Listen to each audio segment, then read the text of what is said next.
Hey everyone, I'm Ivana with AL.com. Thanks so much for joining us for another episode of the News Roundup, where we tell you the top stories in the news this week. So let's get started. 3 Parker High School students were killed in a horrible crash on Sunday morning. The crash happened on Lakeshore Drive in Homewood, and police got to the scene just before 5 a.m. The teens, who had been best friends since they were kids, were all pronounced dead at the scene. Police said that the car slammed into a utility pole on Lakeshore and then the engine caught on fire, and the teens had to be identified through their dental records. Parker High had its prom on Saturday night, but it's thought that the teens were on their way home from an after party at a nearby hotel when the crash happened. A 3-year-old boy who went missing in Mobile on Friday night has been found safe.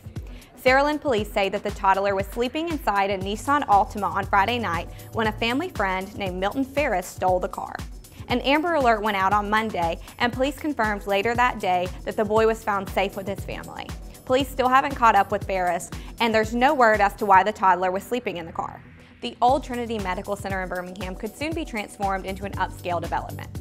A Maryland company has the building and the surrounding properties under contract, which, if you didn't know, is huge. I can say that I have been there, and there is nearly 1 million square feet in former hospital buildings, and it has about 79 acres of property. The initial plan for the property is called Trinity Heights, and it could feature apartments, townhouses, condos, and even space for offices, a hotel, and shops. There's also talks of a luxury senior living community as well. An attorney for the former Alabama Supreme Court Chief Justice, that's a mouthful, Roy Moore, has filed a lawsuit in Etowah County for what he's calling a political conspiracy. He named in the lawsuit the defendants as the 4 women who have made accusations against Moore for unwanted sexual misconduct. Moore also made his first public comment since his December loss in the U.S. Senate race and said, again, that he never had any contact with these 4 women.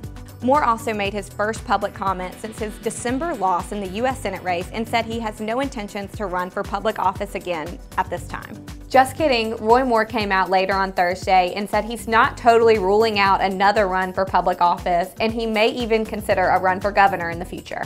He also denied, again, the 4 women's claims of unwanted sexual and romantic advances.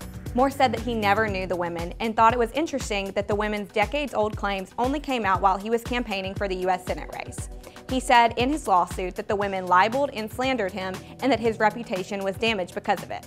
Thankfully, Sassy the horse was not named in this lawsuit because I don't think my heart could have handled it.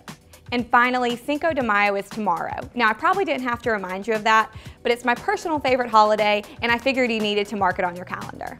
And that's it for the news this week. Thank you so much for watching another episode, and we will see you next time.